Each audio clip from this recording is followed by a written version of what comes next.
Next up, 2019 brought quite a few income burdens for many ag producers, and in many cases, financial assistance helped soften the blow from weather disasters or trade tariffs. Now, with a lot of big changes in the works with global trade, many are starting to see a silver lining, but there's still a lot to unpack. This week, Market Journal's Bill Dodd caught up with UNL farm policy expert Brad Lubben to see why he says the outlook for 2020 is still a little hazy. Bill, what have you got your eye on this week? Well, thanks, Troy.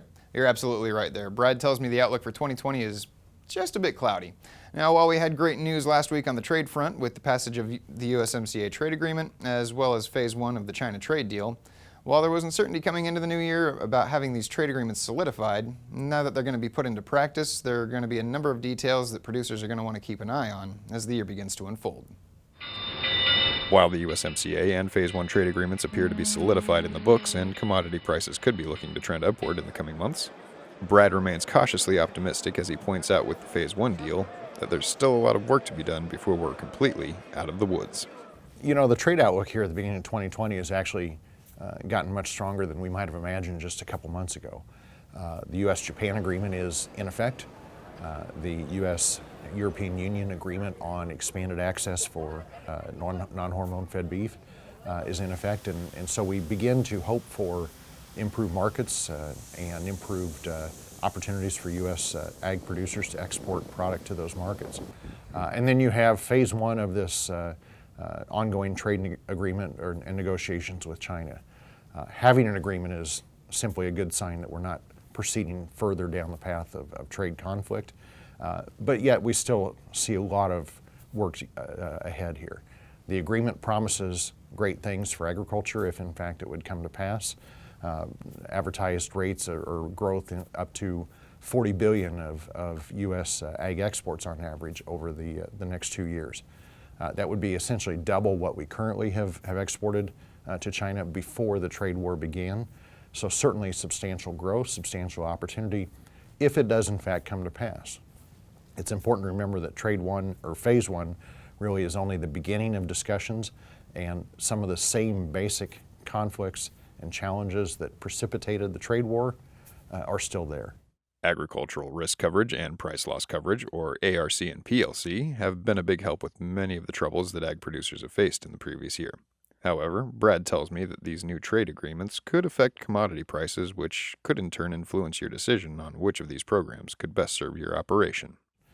As we look through the year of 2020, we have market prices that at the moment are a little bit stronger, and with perhaps some trade prospects could become a little bit stronger yet.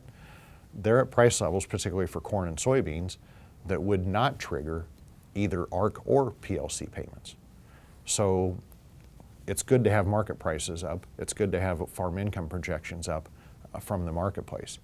It's a reminder that we may not see much in terms of farm program payments during 2020.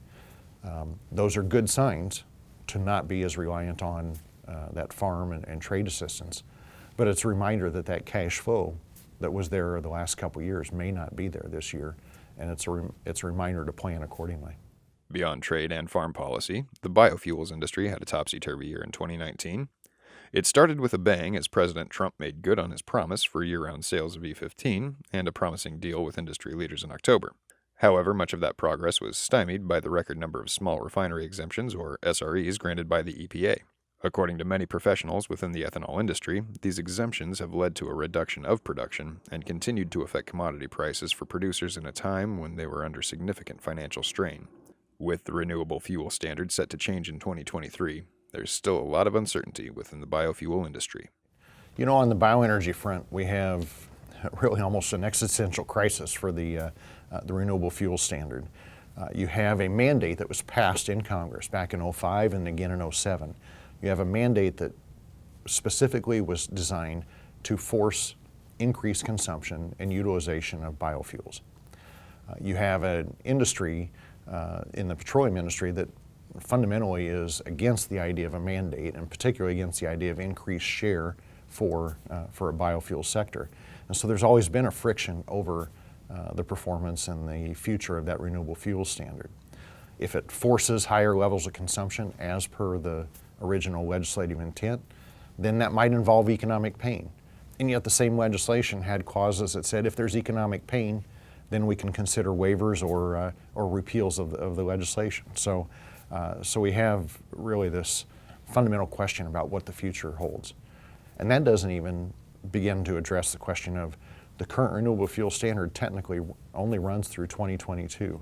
The future of the RFS in 2023 and beyond is really certainly up for debate. And how we perform now definitely leads into a discussion of what's ahead. So Troy, with a lot of good news coming from Washington last week, it should probably be taken with a small grain of salt, as there's still a lot of uncertainty as far as trade and policy are concerned for the new year. But we're going to be sure to keep our eye on the updates as they come, and for now, I'll send it back to you.